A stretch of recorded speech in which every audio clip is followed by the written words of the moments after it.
I'm assuming they got some guarantee that they'd been delivered a sack of foreskins, and so everyone's still in pain. Simeon and Levi, I'm just going to say right now, my two favorite characters so far. They're freaking two badasses.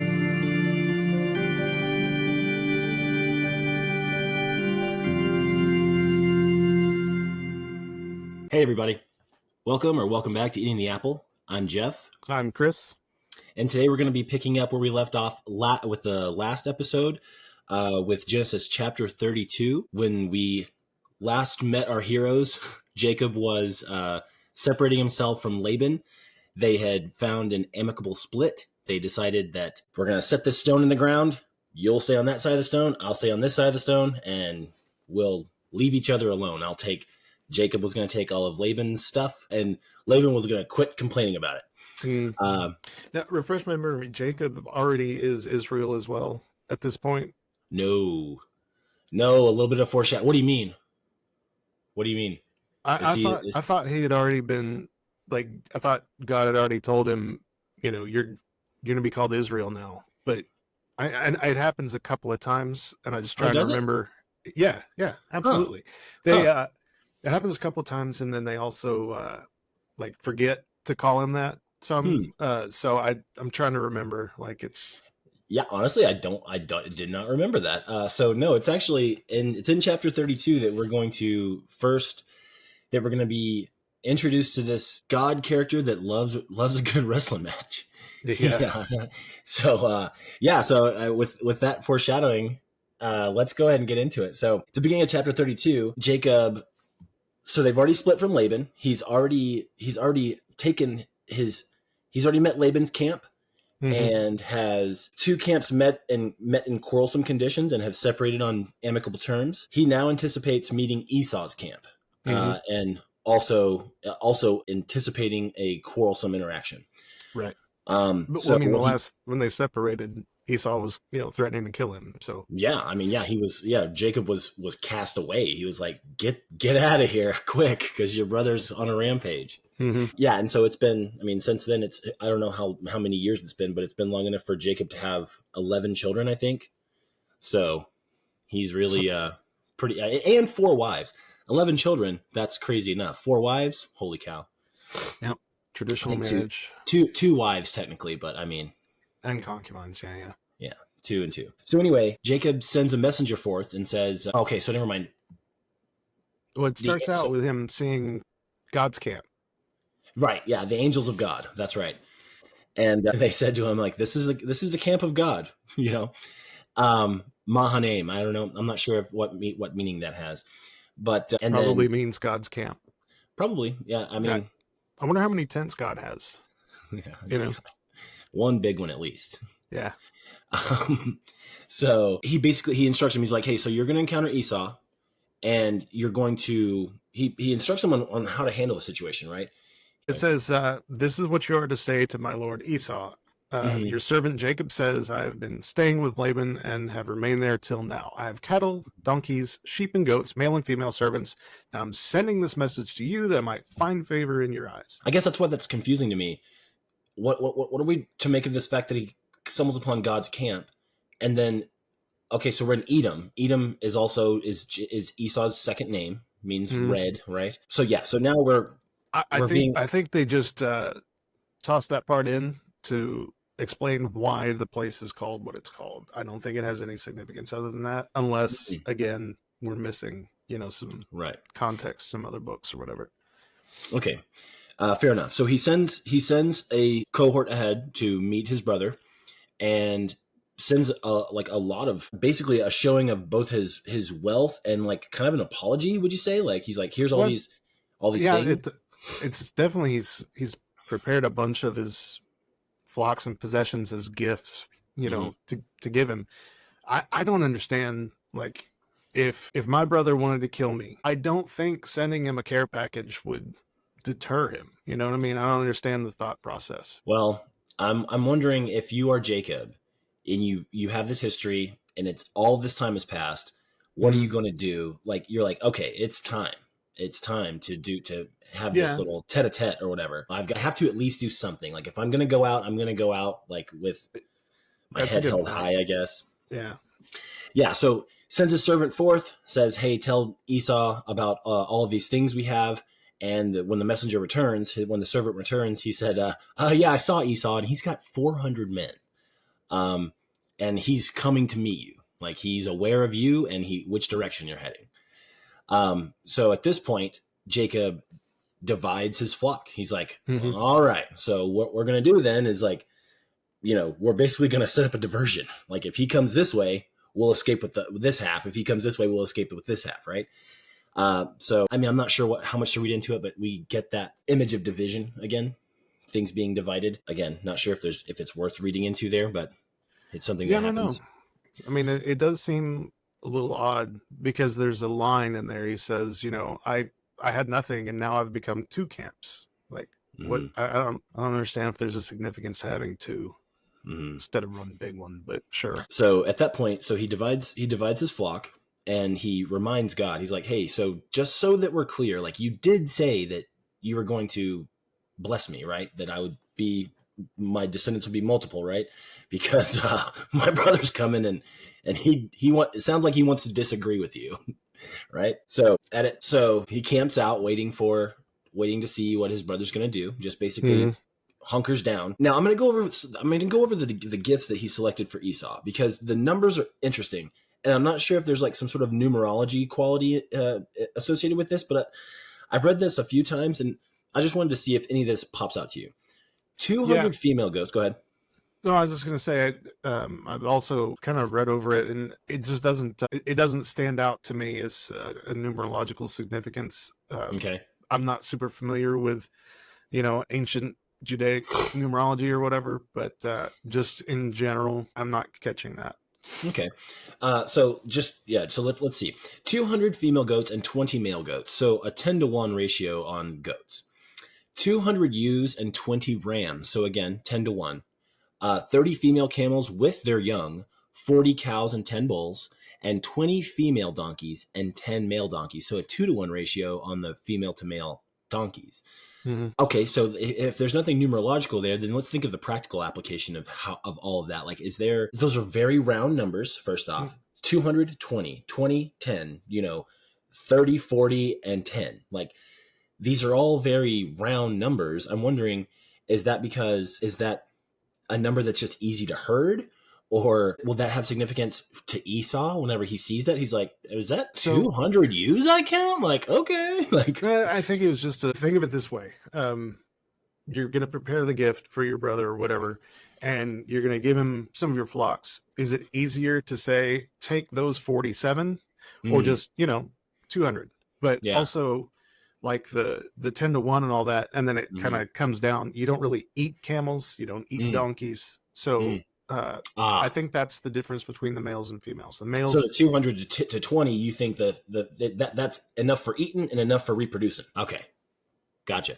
All right. Fair enough. So let's see. He says that when my brother asks who you belong to, where you're going, say that they're from his brother Jacob. And he said to everyone else, he's like, just let the people who are in charge of all the different herds, he's like, let them know that these are from Jacob.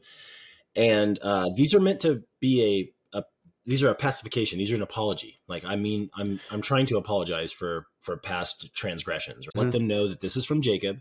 Let them know exactly where we are. Like, I'm ready to face this thing, basically. And then, one thing real quick, something I made a note of mentally. Go back to 32:4 where it says, he instructed them, this is what you are to say to my lord Esau. And I'm wondering what that term Lord means in this context, because if it's the same as all the other times we've heard so it's a lowercase Lord, first of all. So it's not the same as Lord God, right? Right. But Lord basically means like the person to whom I'm, prostrating myself. Yeah, I think it's just like we talked about before, the genuflecting, that culture, calling somebody my lord, calling somebody sir nowadays, if you get invited into somebody's house for a small dinner party or whatever, you might call them Mr. So-and-so, whatever, at least until they correct you and say, no, it's fine. Call me Jim. Yeah. You know what I mean? Mr. So-and-so is my dad. Yeah. I think that's just it. I think that's the, okay. So you make nothing of that fact. You make nothing of him calling him Lord when the explicit blessing that Isaac gave him was that Esau would bow down to Jacob. No, That makes I just think it's genuflecting. okay, fair enough. Yeah, So we that I talked just want to offline, how I've fallen into the trap of taking this as literature. I'm not reading it literally, but it reads like a book, so I kind of have been in that mindset, and I haven't been thinking about this as having been written by a people that were, you know, oppressed. I don't know if this whole thing was written or assembled at some point after the exile in Babylon or whatever, but I've been reading it in the mindset of, taking the literature as the literature on its own. And so now I'm trying to expand my thinking a little bit about that. And I don't think the Lord has any significance in that, kind of mindset. So, okay, fair enough. All right. Well, that being the case, I think it's good that I think we can go ahead and move forward to the incident that you were alluding to earlier, where mhm. Jacob wrestles with God. Now, it doesn't ever actually say that it is God. Well, I Does it mean, not? it almost does, and it basically does. But so basically here's what happened. The night, so Jacob went to sleep, anticipating his brother's arrival within the next few days. And that night, he got up, took his 2 wives and his 2 female servants and 11 sons, and crossed the ford of the Jabbok. I mean, it does say God specifically, but right. So what it says is that the man said that he has struggled with God. Does that mean that was that a reference to this current struggle? Is it a reference to how he's struggling with his own, like the promise that has been bestowed upon him, his family? You know what I mean? Because if you look at verse 30, it says specifically, so Jacob called the place Peniel, saying, "It's because I saw God face to face, and yet my life was spared." I think yeah, that's pretty explicit that it's supposed to be God that he's wrestling with. and I'm fine with that. But what's striking to me is how that's Jacob's interpretation, and that's fine. Like, he could have felt the presence of God there, you know. It's just interesting, and I'm not trying to say that it isn't. I'm just saying it doesn't do. This series of verses don't do enough to convince me that that's really what we're going for. Like, there's enough there that we can. It could be interpreted in different ways. I mean, the fact that God got his ass kicked kind of lends it to the, that he's not actually God doing it, doing the wrestling or whatever. But I don't know. The verse says it, so I kind of go with it. Sure. Well, let's get into it. Let's make sure that we know that. Let's make sure that we at least anyone who might be consuming this might know what we're talking about. So basically, a man came up to him and started wrestled with him until daybreak. When the man saw that he was not going to be able to defeat Jacob, Jacob got him into one heck of a hold. He touched the socket of Jacob's hip, so that he was wrenched with pain. And the man said, "Let me go, for it is daybreak." Like, he's like, "Look, that's enough." Like, I only wrestle until the sun comes up. And then Jacob said, I won't let you go until you bless me. So at this point, does he know that he's God? What is he asking for? What is a blessing in this case? Right? Yeah. So, I mean, there's a couple of ways to look at that. At this point, it's not clear whether Jacob recognizes him as God. Mm-hmm. The Catholic, I think that's the Catholic version. No, the English Standard Version that I've got says that his hip was like knocked out of its socket. Let me check the Catholic version real quick. That would make sense. Yeah, it says his hip joint became dislocated. Wow. From just a touch. So it specifically says touch, not that he was hit. Although the Catholic one says it struck him, but I don't know, that at the very least it seems supernatural in nature and not just a man. Yeah, he's basically letting Jacob know, like, look, you've got me in this one heck of a Kamara, but all I have to do is hit your tendons and you're out. So just remember that. And he's like, Jacob's like, okay. Yeah. So you think at this point he's like, so when Jacob asked for this blessing, is that because he recognizes that this person is supernatural? Then because I don't know, because it could be one of those, like, I don't think this is the case, but just the way it's worded, it could be, one of those things like, say, uncle, bless me and I'll let you go. It could be that after being, hit in the hip, he realizes that this is supernatural and he's looking for a real blessing. It seems to imply that he doesn't think it's God at this point because, the Catholic version, I don't remember if it's in the text or if it's in the footnotes, but it says he was compelled. God was compelled to bless him, which seems very off. Let me double check that and find the actual Well, wording. while you're doing that, that would make sense. A compulsion could simply mean that, like an implicit agreement that, I'll let you go if you bless me. And like, oh, okay, well, sure, like we don't have to agree to terms. I can simply be compelled by nature, by virtue of the fact that you've asked for it on a condition of this other thing happening, right? And so you're looking that up. I won't get too much further. I won't let you. It's in the notes for the Catholic version. It says, "In the stranger who wrestles with him at the ford of the Jabbok," I guess that's the stream or whatever, without revealing his name, Jacob recognizes the Lord and compels him to give him his blessing. So, without what? Without hearing his name?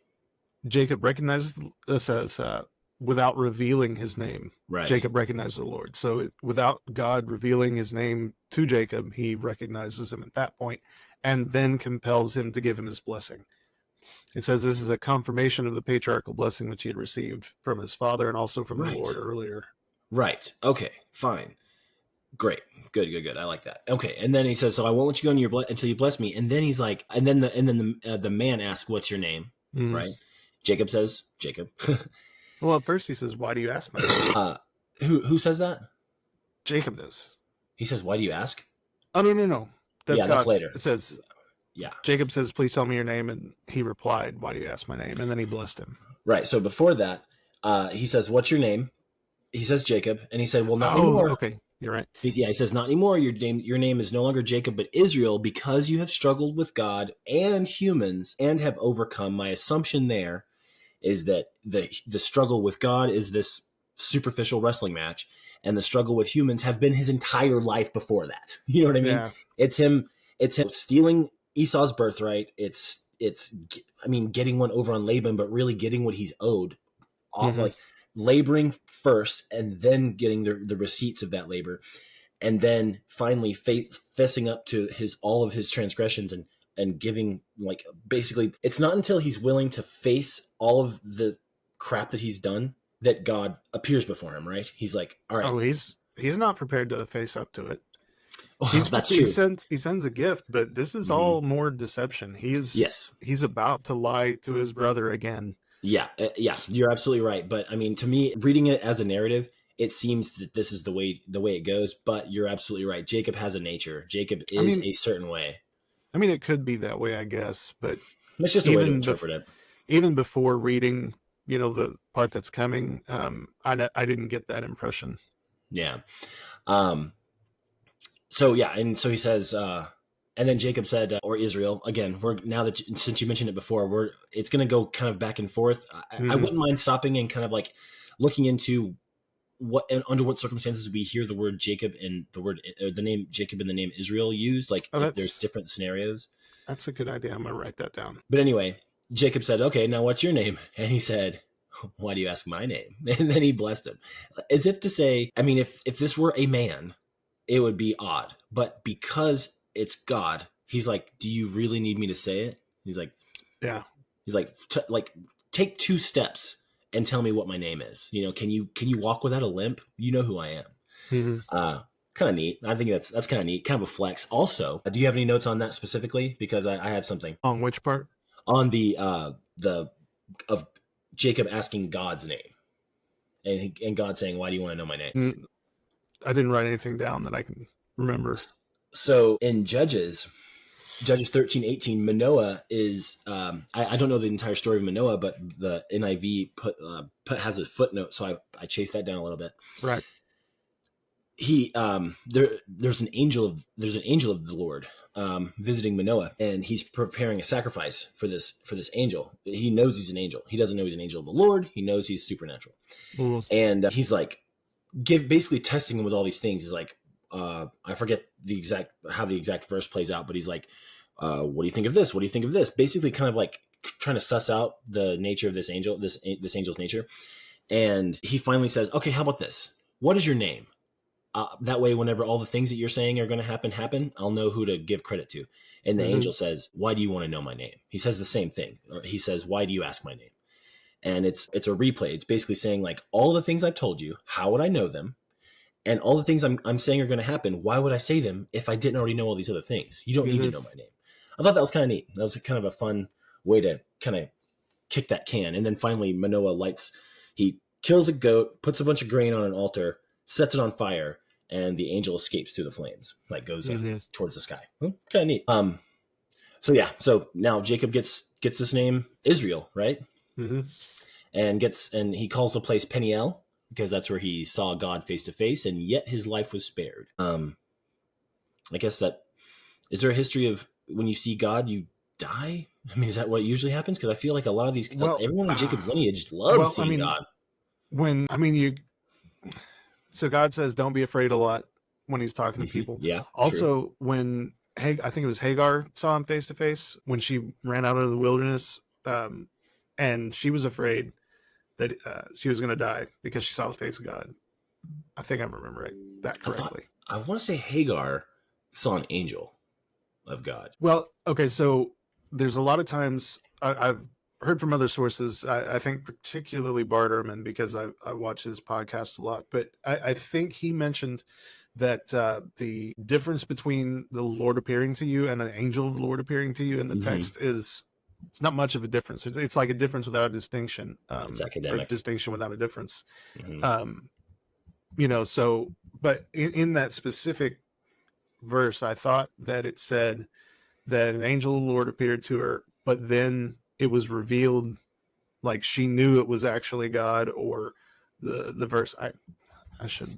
So it's Genesis 16:13. She realizes that it's God that she's speaking with, even though it was an angel, but she realizes that it was God. But again, I mean, so you can call that what you want, I suppose. But but specifically though, she definitely fears that she's going to be, she thinks she's going to die, or thinks that she should have been dead. I can't speak today.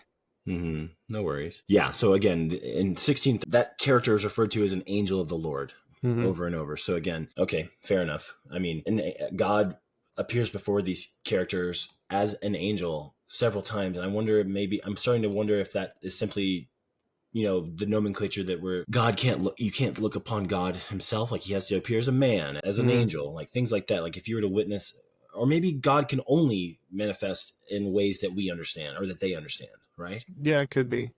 It could be. I don't necessarily. This is conjecture, I guess, but it's. It seems to me that if God really was coming down, we can't really fully know the nature of God. So we see aspects, or something like that, where it's you're seeing aspects of God. You're seeing different forms because it's the way you interpret it. Now, that is a modern thing, I think. I'm not sure in antiquity they would have viewed God in this way, especially this, that Anatomy of God book that I'm still working through. It is definitely says that it's, God had a physical body at some point. So I think they would have thought about it differently. And that also comes to the translation. I don't know if they thought of angels in the same way that we would now. So there might not be a difference between saying angel and saying God. It could just be the form that God's appearing to you as. Right. Yeah. And that's kind of what I'm leaning towards. Like you can, like you said, there has to be a common language that God speaks to them with, and it has to be in some sort of like corporeal thing. And so when you see an angel, you're like, don't be scared. It's just God, but if it's a man, Jacob's like, oh, it's on, let's wrestle. So like I said, there has to be a language that God speaks in order for us to understand. Anything outside of that, we won't understand. Going back to that Judges reference that I made earlier, Judges 13:18, that angel in that verse actually says, why do you want to know my name? You wouldn't understand it anyway. And so I find that to be interesting. I looked up some further footnotes. I didn't want to get too into the weeds here. And the actual translation that they pulled for that verse was the word wonderful. Like you wouldn't know, like, why do you need to know my name? It's too wonderful for you to comprehend. And that word wonderful, further on, I forget, it was I think it was in Isaiah, there's a poem in Isaiah just after Proverbs where they were talking about how we can interpret that word wonderful, because it exists in some of the later Hebrew poetry. And it's just all of these different effusive things. Like it means all these different things. So it's like, I could tell you my name, but it's just you're just interpreted as greatness. Like, just know that the things that I've said mean the things that, like, you can know like who I am by the provenance of what I've spoken, right? And so because of that, I think that's a clue as into how they communicate how God is communicating with these people, appearing before them as an angel and like and recognizing that that's a spooky thing. Like, how come I can see through you? Yeah. You know? And then finally, at the end of chapter 32, we're given a note that the reason why it's not kosher to eat the meat around a tendon of the hip socket is because that's where God touched Jacob. Yeah. So, I mean, did people back then eat a lot of tendons? Like, I know you can boil it down to make, tendon soup. Well, I was going to say like a stock, or, get the gelatin out or whatever. Nice. Maybe that's what Isaac wanted from Esau. Bring me some of that delicious hip tendon soup. Like, but father. Anyway, okay. Anything else on 32? No, that's all I've got. All right. So Jacob done wrestled, and so he's been given the name Israel by God. And so now it's time in 33 for him to meet Esau. Esau's a coming. And so Esau meets him the next morning. Jacob hides his wives, right? He's like, he puts Rachel and Joseph in the rear, and he bows down to the ground 7 times as his brother approaches. 7 times. We've seen the number 7 before. But Esau, rather than show any aggression whatsoever, ran to Jacob and threw his arms around his neck and kissed him. They cried together. And Esau looked upon his family and said, who do we have here? Like, he's like just he's just a friendly uncle. Right? Yeah. And Jacob's like, oh, well, this is my family. And he refers to himself as his servant. That's what I was getting to with the Lord thing. He refers to himself as Esau's servant. More, is that just more? Yeah, I mean, we've heard that language before. Calling somebody Lord, saying that you're a humble servant, kind of thing. I think it's just genuflecting. And they all they're in a procession. They all bowed down in front of Esau, and he said, why did you send me all those flocks and herds? And he said, well, weren't they given instructions to tell him why? Yeah, exactly. Yeah, and maybe that's interesting. I wonder if he just wanted to hear it from he's like, hey, these weirdos are telling me that these were like an apology, like a kind of a gift from you. And he's like, yeah, that's right. Actually, I wanted to find favor in your eyes. And he says like, oh, I have plenty. Don't worry about that. Right. Yeah. And because of the nature of this culture, I suppose, Jacob insisted. He's like, no, these are your gifts. Like, you're going to take these things. I guess I'm not sure if it would be insulting had Esau not, but the fact that it was offered means that Esau has to graciously accept it, I suppose. I don't know. Yeah.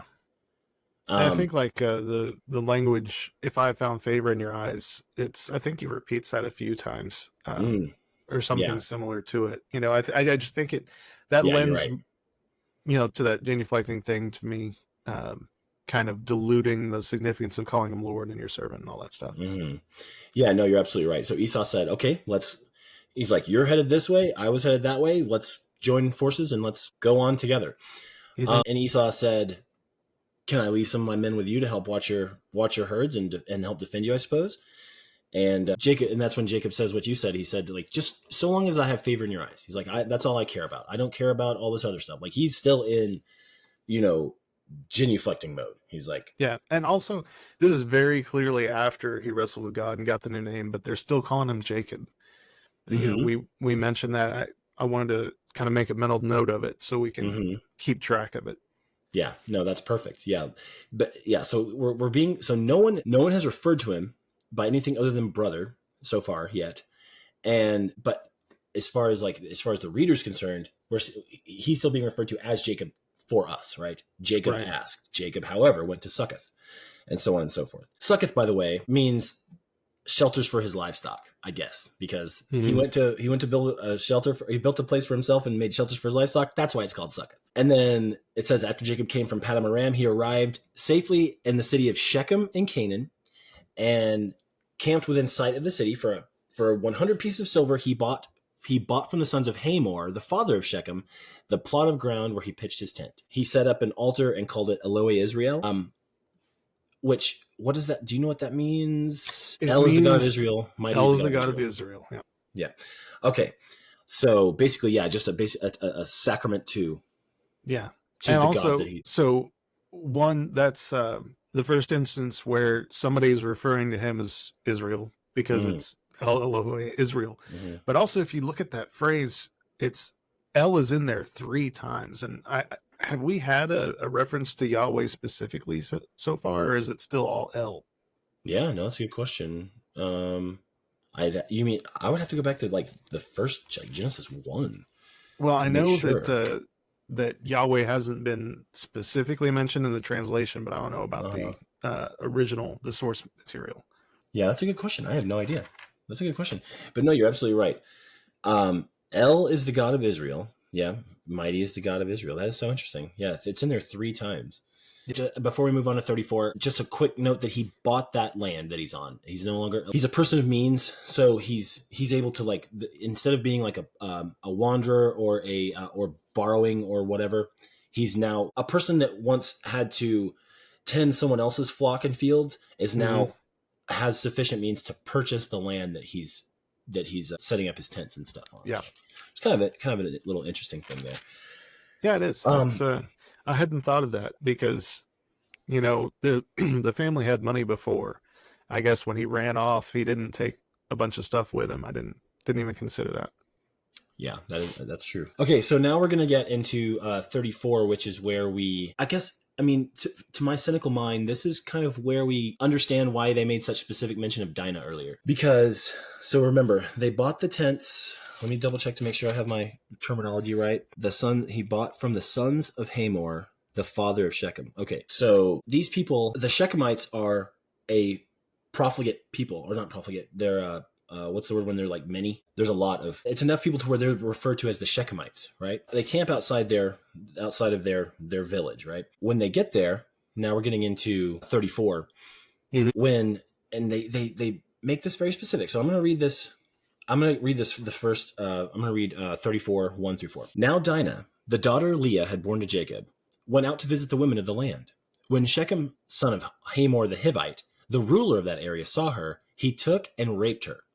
His heart was drawn to Dinah, daughter of Jacob. Again, it's the daughter of Jacob twice, and loved the young woman and spoke tenderly to her. And Shechem said to his father Hamor, "Get me this girl as my wife." So we get we repeat the fact that we repeat the lineage of Mm-hmm. both parties twice. I'm not sure what necessarily to make of that, but there's probably something there. And then the fact that he saw her, took her, and raped her. I went through a couple of different versions of a few different Bibles. Mm-hmm. Yeah, I was just about to mention that. I did the same. I've actually Okay, got 3 of them written out here go for it. because I thought it was significant. I didn't actually find I I read somewhere that there's no indication specifically that it wasn't consensual. Mm-hmm. However, in the NIV says the ruler of that area saw her, he took her and raped her. You already read that. The English Standard Version says, and when Shechem, the son of Hamor, the Hivite, prince of the land, saw her, he seized her and lay with her and humiliated her. Mm-hmm. And then the New Catholic Bible says, the prince of the land saw her, he seized her and laid with her and defiled her. Mm-hmm. So that kind of, I don't think that wherever I read it, I should have taken notes on that as well, said that it wasn't necessarily consensual or wasn't necessarily unconsensual. This, I think, lays it out very clearly that she was defiled, she was raped, something bad. It was Mm-hmm. definitely not consensual according to that. Mm-hmm. Yeah. But the fact that the 3 different versions say this basically the same thing in different ways, Mm-hmm. I don't know, it just makes it seem a little extra creepy. Like, are they trying to cover it up a little bit, trying to lessen the impact, but still maintain that it was non-consensual? I don't understand it fully, but it just seems a little extra creepy the way everything is laid out like that in the different versions. Well, so based on what I've read, the word defile basically, so to defile something means to make it less whole, make it less than what it was, and by raping her, they made her ineligible for a legitimate marriage. She's no longer virginal. She cannot be. I mean, I don't know what the customs are, but she can't be bestowed, like she can't be given as a gift. She's property. Yeah. Yeah, exactly. So like now she's like damaged goods or whatever. Mm-hmm. And please don't misunderstand what I'm saying. Like I'm not, Right. condoning these usages of the word. When they're laying out the law, there's a case for this. So if you want somebody and you can't have them, you can just go and rape them, and then you're required to pay their father, the damage, and then you can marry her. Right. So, it's definitely something that's considered at some point. Mm-hmm.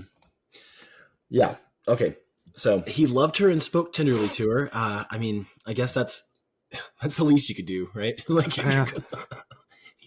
And then he said, "So get me this girl as my wife." So I mean, I'm not sure what kind of machinations Hamor concocts at this point, but he's like, "Well, all right, dude. Like, you're twisting my arm here. Like, I have no other choice. Like, you already decided this woman's going to be your wife, but based on your freaking what you're doing to her." Okay, so Jacob heard that Dinah had been defiled. His sons were in the fields in the field with his livestock, so he did nothing until they came home. Is that a marker of Jacob being a little hesitant to start? Is he waiting for their counsel, or is he scared to take any action until he has like farms behind him? Well, right? Yeah. Well, we don't know if what's his name now. I'm bad with names. If Hamor came to him or Shechem and had people with him, guards or whatever, it could have been him just being outnumbered. He could have been surrounded by his wives and he didn't want any violence to break out or whatever. But I thought it was interesting. It says when his sons came in from the field, they came in as soon as they heard.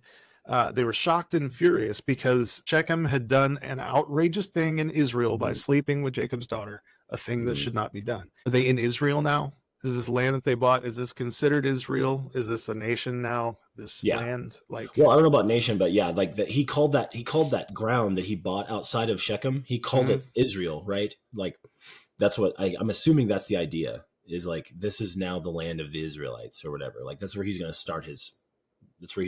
to begin his lineage or whatever.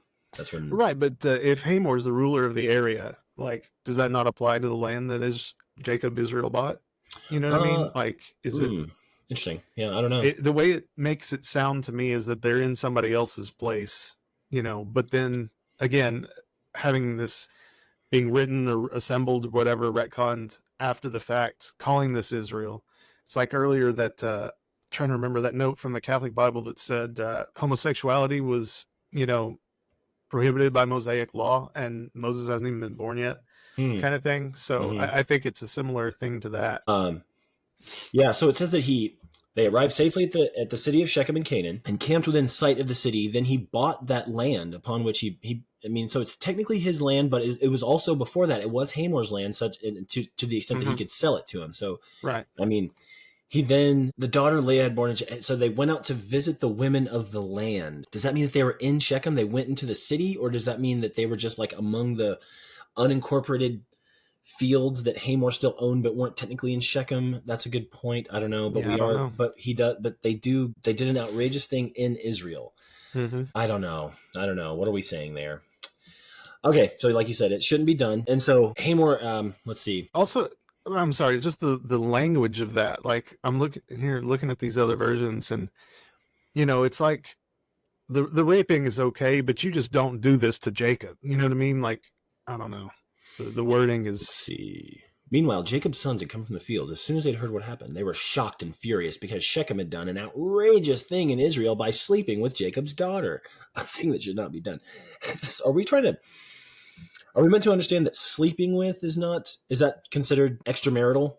Sleeping with? Yeah, well, I mean, one version here says sleeping with, one version says lying with, and another one says sleeping with. So, yeah, So, okay. I'm wondering now if the lying with, I wonder if, so there's different, I read King James, I read a bunch of different interpretations or translations of this, and almost all of them separate the lying with and the defilement, right? Right. So it's almost like there was sex and then there was rape. It's like, so they had sex, but he also took something from her, right? And I'm wondering if the sleeping with part is not, that's terrible, but one thing begets the other. So like he slept with her and now she's useless to me. You know, like right. Well, that's what I'm saying earlier, where it, you know, there's not necessarily an indication that it wasn't consensual. mhm. He could have consensually slept with her, and that act defiled her because they weren't Mm, married. okay, However, because we've got all these different translations that say raped, but in different ways, make it seem like it was definitely not consensual. right. No, I agree. That's And true. being non-consensual kind of leads to what happens next. You know, if it was consensual, but you know the defilement happened, then Hmm. you would think their reaction would be different. Like, Hmm. well, you know, they want to be together or whatever, so just Hmm. pay the dowry after Yeah. the fact. But Yeah. Well, let's get into the reaction a little bit. So Hamor said to them, "My son Shechem has his heart set on your daughter. He spoke tenderly to her. After all, can he please have her as his wife? Intermarry with my people. Give us your daughters and take our daughters. Settle among us. My land's open to you. Live in it. Trade in it. Acquire property."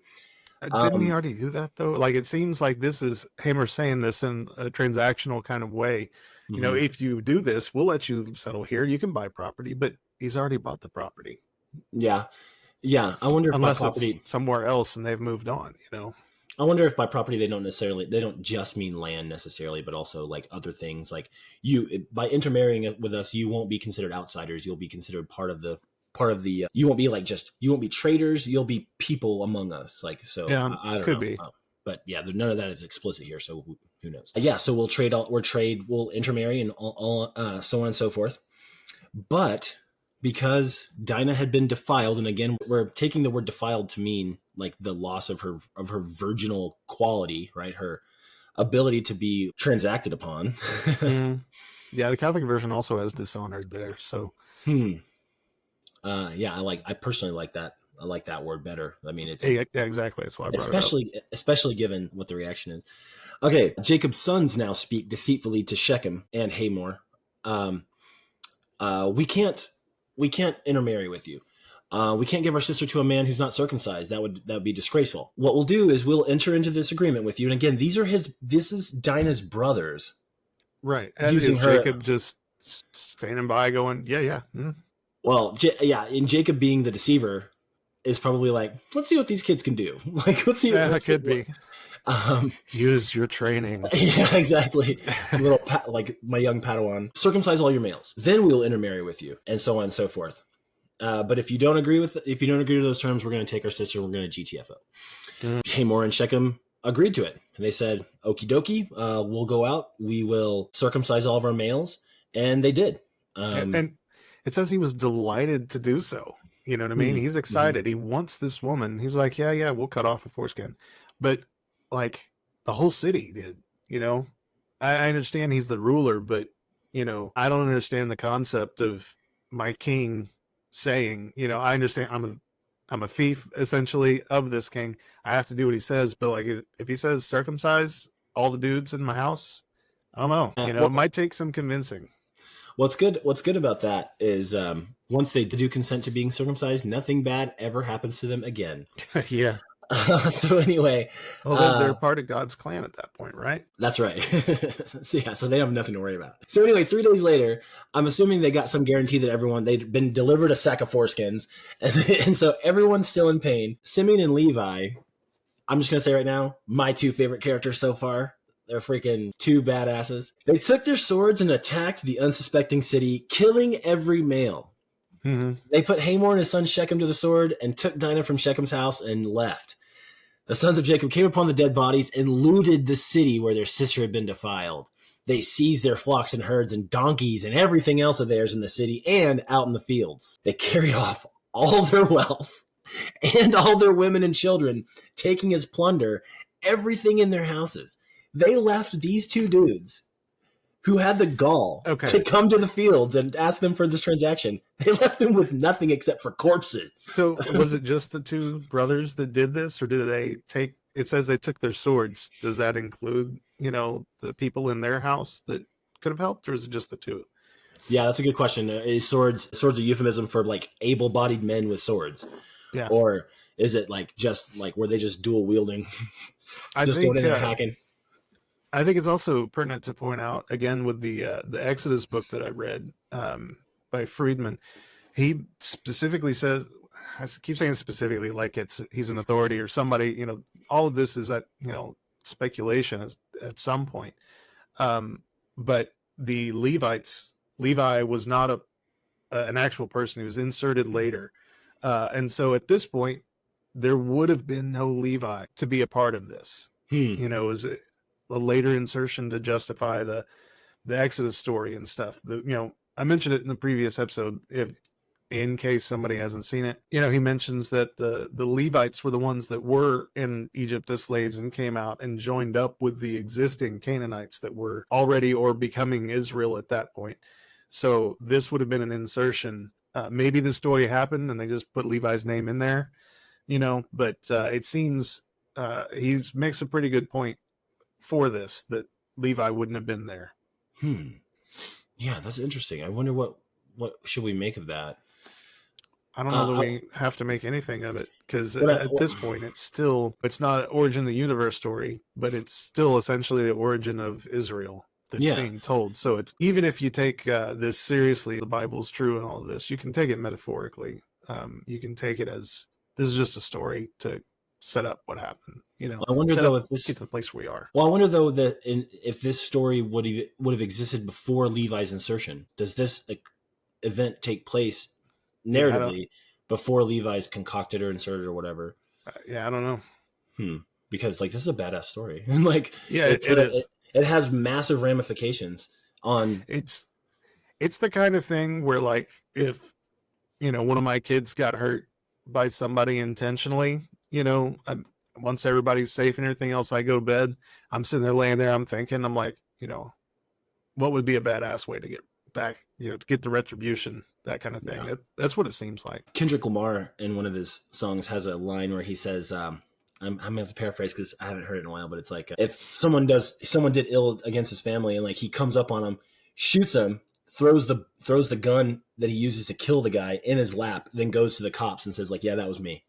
I'm like, that's good stuff. I get that feeling. That's what this is. This is like a biblical grounding of that feeling of vengeance and retribution and all those things. Which apparently is God sanctioned, because he didn't try to stop it.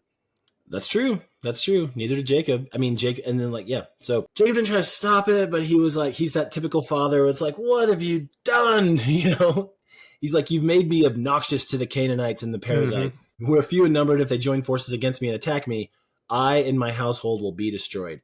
I mean, forget the fact that 2 of your sons just took out an entire city. Exactly. But they're gonna get me. Yeah, exactly. It's hold on a sec, Dad. You're telling me that you're scared of these people, and their swords are still hot from the friction of slicing through human flesh, and they have a sack of foreskins. Yeah. You're hold on. You're telling me that all of these corpses and all of their isn't enough to scare everyone else off? You want their heads on pikes or something? And Jacob just whooped God. You know what I mean? Yeah, these are strong people. Exactly. Yeah. Have they not been to Penny? Have they not heard of the name of Peniel? I have done stuff. I have skins, so to speak. And also, Hamor and Shechem survived. They can tell the tale. If I'm Jacob, I would do my duplicitous thing and be like, boys, you shouldn't have done that in secret, and then gone to friggin' Hamor and Shechem and been like, huh? See what happens? So, anyway. And then the final line of the chapter is the sons defending themselves by saying, should he have treated our sister like a prostitute? Mm-hmm. Which is apt. I mean, it seems a little trite, but I mean, what else do you have to say? Yes and no. I mean, she was not treated like a prostitute, though. She was raped. You know what I mean? It wasn't transactional. Okay. So, I mean, I get the point, but I just, it's not an apt metaphor, in my opinion. Well, what I mean to say, you're right. It's not an apt metaphor. What I mean to say is that is a perfectly understandable way for them to feel, and a perfectly understandable way for them, thing for them to say, that they acted as if that's how she was treated, and that's true. I'm here for that. I'll take it. Well, there is some things that I would have liked to mention, and from my notes, like in verse 2, it says that he tells all of his servants to get rid of their foreign gods, purify themselves, and change their clothes. Would servants have had all these gods? Like, I mean, I understand, yes, in the culture they probably would have. If this is a henotheistic culture, and definitely his wife took the gods from her house, but when they fled from Laban. But I mean, if this is Israel, this is God, this is the one God that they are worshiping over everybody else, would their servants have been allowed to have them? Wouldn't he have, Tommy got rid of them before then? I don't know. Yeah, I wonder if Jacob is that permissive, if he understands that only like that God chooses his people, or you would think that there might be some element to his servants, like his servants having these idols would kind of bring a something negative upon his house, right? Yeah, like a misfortune or a curse or something. Yeah. Huh. That's a good point. Also, this had to have been very specifically written at a specific time, because it says that they buried all the gods and the rings in their ears, which I don't understand the significance of that, but they buried them under the oak at Shechem. Mm-hmm. So, like, obviously there's not still a big ass oak tree there, but it had to have been one that was known. I doubt it was the only oak, so it had to have been a significant tree, and all the gods and their earrings were buried there. So it definitely has to say, like, we could potentially determine a time that this story came into be. I don't know what that would be. I don't know how I would figure that out. But and are the earrings supposed to be? Do they signify ownership? Are they, or is it just? Is he trying to hide material wealth? I don't really know the significance, but it does seem to me that it would be an ownership kind of thing. Like, it says rings in their ears, but like I could easily see a servants having the septum pierced or whatever to signify that they're owned by somebody. Yeah. And those rings could be, signifying that I belong to this god or whatever. Yeah. I don't know, but that's the way I read it. Yeah. And it makes sense to me then if that's what they're trying to do. Like, hey, bury your gods, your idols, and get rid of those earrings. Like, we don't want to look like we're a motley crew here. Like, we're all trying to be, I don't know, like you could pass as Israelites if you just did these things, right? Mm-hmm. Yeah. So just to kind of recap, God told Jacob to go to Bethel, build an altar to God. Okay, well, and then just real quick before that, it says that the terror of God fell on all of the towns around so that nobody pursued them. Like, again, the two dudes just wiped out a city, and he's already got, people have talked about, oh, I see the blessings God has given you. It's obvious he's very wealthy, very blessed and all this, but still God has to come down and I guess the Spirit of God put a terror on everybody in the area, Yeah. Maybe. Yeah. Okay. That's fair. So yeah. And then he goes to the place that's called El Bethel, which is God of the house of God. And again, not Yahweh references. It's still El. So he goes, so he actually went to Bethel and gave it a new name. Like, he's the one that named it. Right. Right. Okay. And because that was where God revealed himself to Jacob, when he was, I'm assuming that's where he was. I believe that's the place that was called El Eloi Israel before. Okay. Because it says in 35:7 that, let's see, it says specifically, there he built an altar and he called it the place El Bethel, because that's where God revealed himself to him when he was fleeing from his brother. So unless there's another story that was edited out or lost or whatever, saying that God revealed himself again when he was fleeing from Esau, it seems that this has to be the same place where the fight took place. He got the name Israel. You know what I mean? It seems to reference that. So at that point, he wasn't fleeing his brother. I think it's referring to whenever Rachel told him to leave, whenever he was being cast out. Maybe that could be. It seemed to me that it was the other because it's so close, but you're right. It could be that. Yeah. And I'm thinking that's what it is, because he'd already sanctified that one place as El, what's it called? You had it El Eloi Israel. Yeah. So that's the name of that place. And then this is a place where God revealed himself to him the first time and said, do what your mother says. Go ahead and skedaddle. And then, so he came back to that hold place. on. But did God reveal himself to Jacob whenever he was fleeing at that point? When his mom said, get out, did God reveal himself at that point? I don't remember that. I'm going to go silent for a second here. Mm-hmm. Yeah, we're looking at 28:10. Jacob has a dream, and God, he's left Beersheba.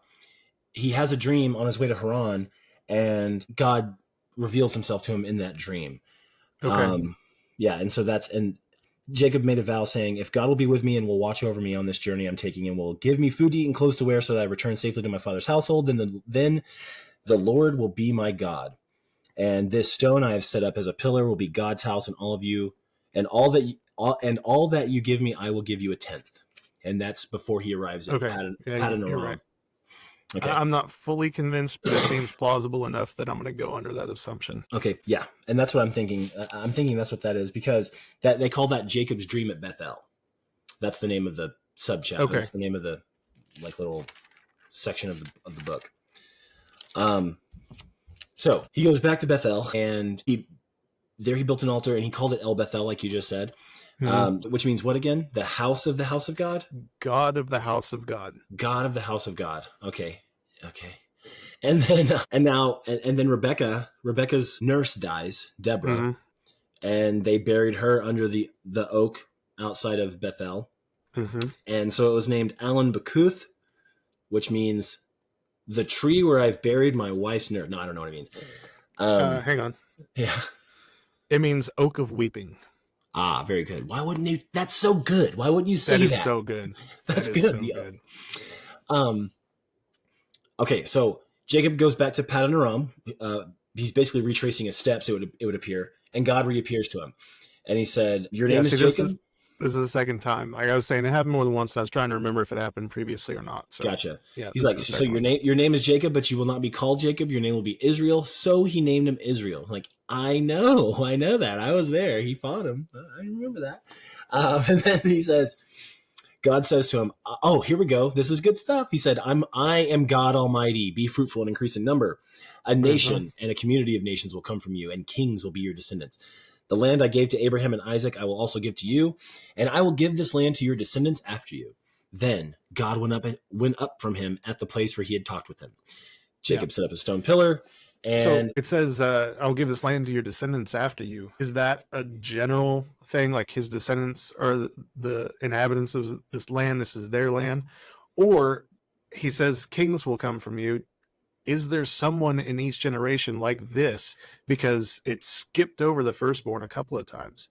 Is this laying out that the land will be given to a person in the descendants line? You know what I mean? Like, I don't know. Well, I wonder if it has, like when we think of land being given to someone, like where I live, I own this land, right? And so it belongs to my line or whoever I want to bestow it to. It seems like ownership then of land was so much more contentious, and it's almost as if saying like, you don't have to worry about having a place to sleep. I've committed this land to Abraham, I've committed it to Isaac, and I'm committing it to you and your descendants, so you won't have to worry about it. But just know that there won't be.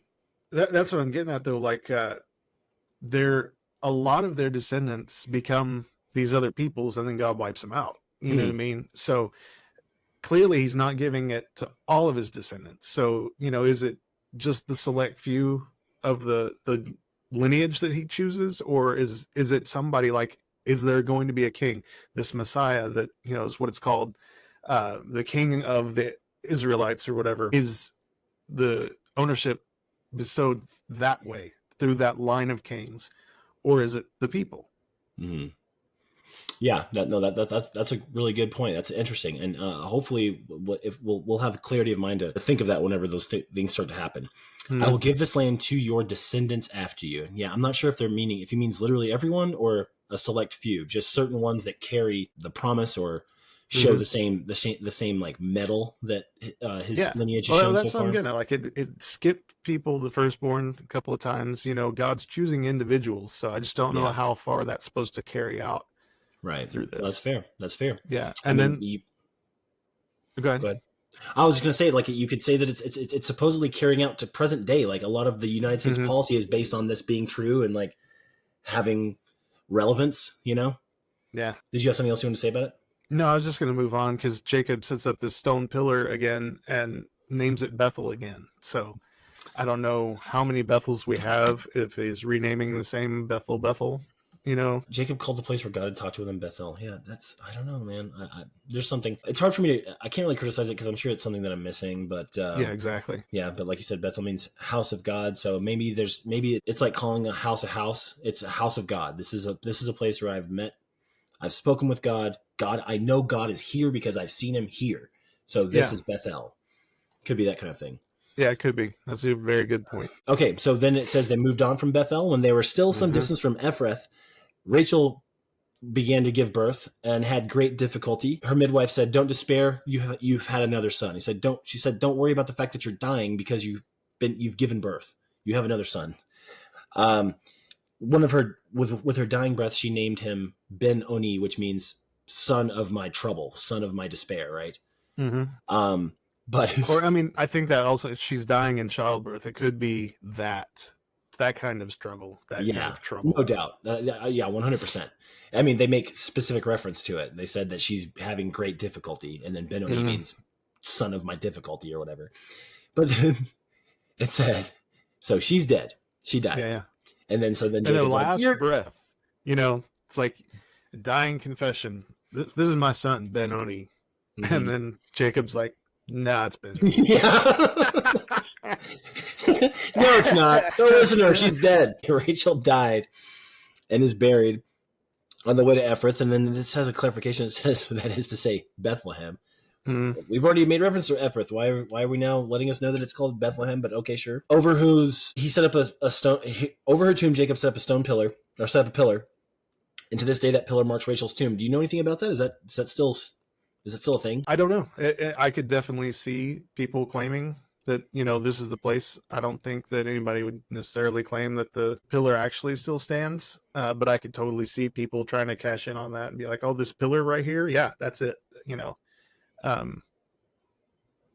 if there was a tomb, then the tomb might still exist. The area, you know, like the Dead Sea Scrolls came from the same general kind of area. It's arid, you know, so the tomb could definitely still exist, but I don't know. I don't see this as, I see this more of a thing of the time. You know, it still stands when the story was written or laid down, whatever. But I don't think it necessarily meant supernaturally, like it's always going to be there. You know what I mean? Gotcha. Okay, so over her tomb, Jacob set up a pillar. That's verse 21, or that's verse 20. Verse 21, Israel moved on again and pitched his tent so he's called Israel now. He's called Israel now.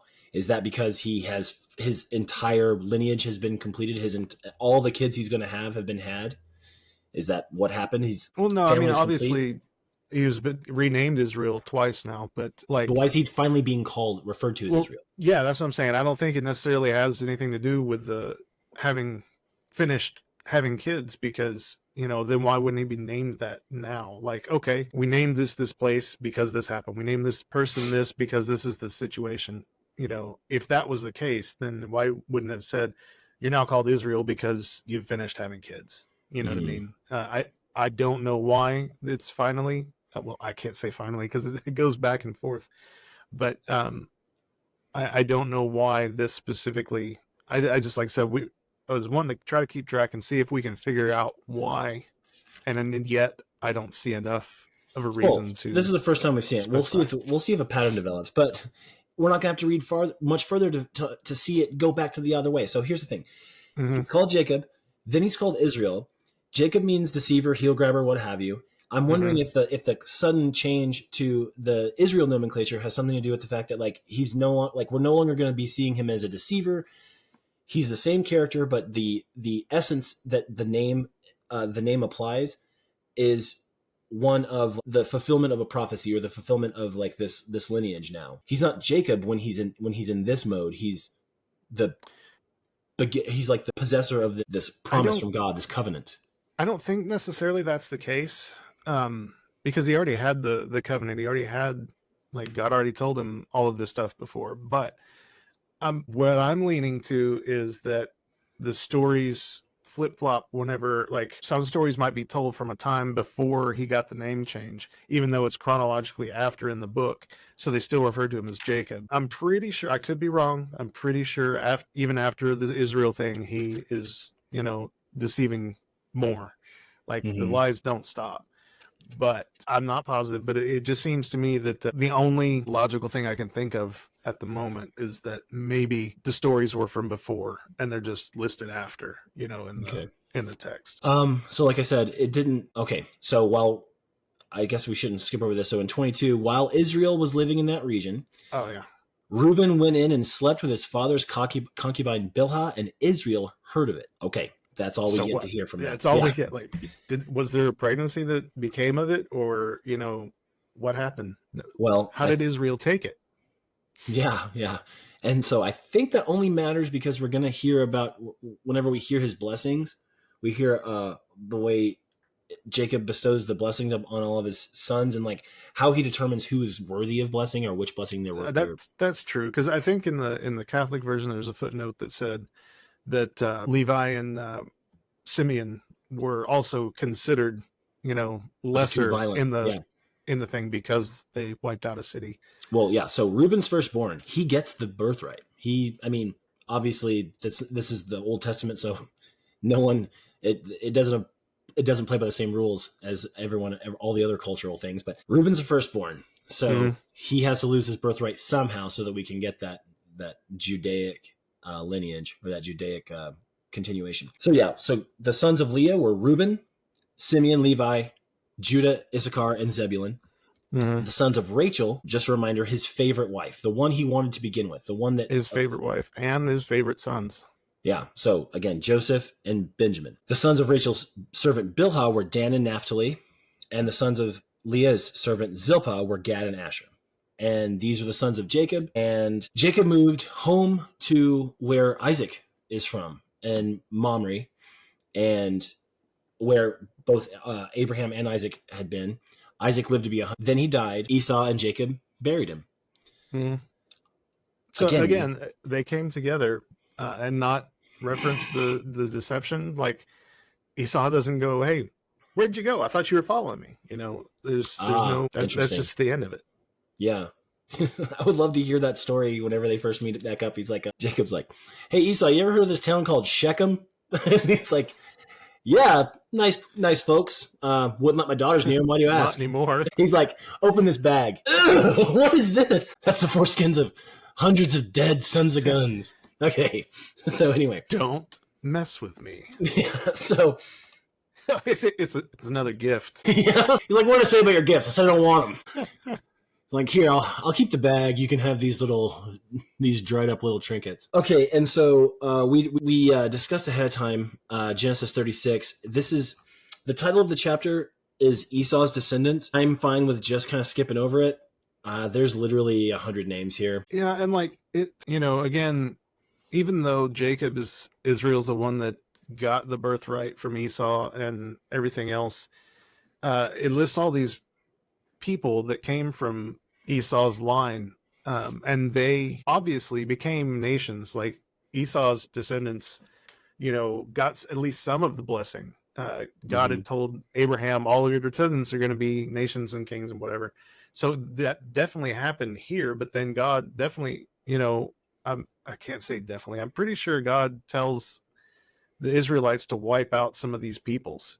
So I don't understand what the point of listing all these people are, Yeah, and I'm trying to see. It looks like, I guess we can bear it bears some sort of contrast between Jacob's descendants, Jacob's lineage, and Esau's lineage. I keep saying lineage. I mean descendants in this case. Yeah, I mean,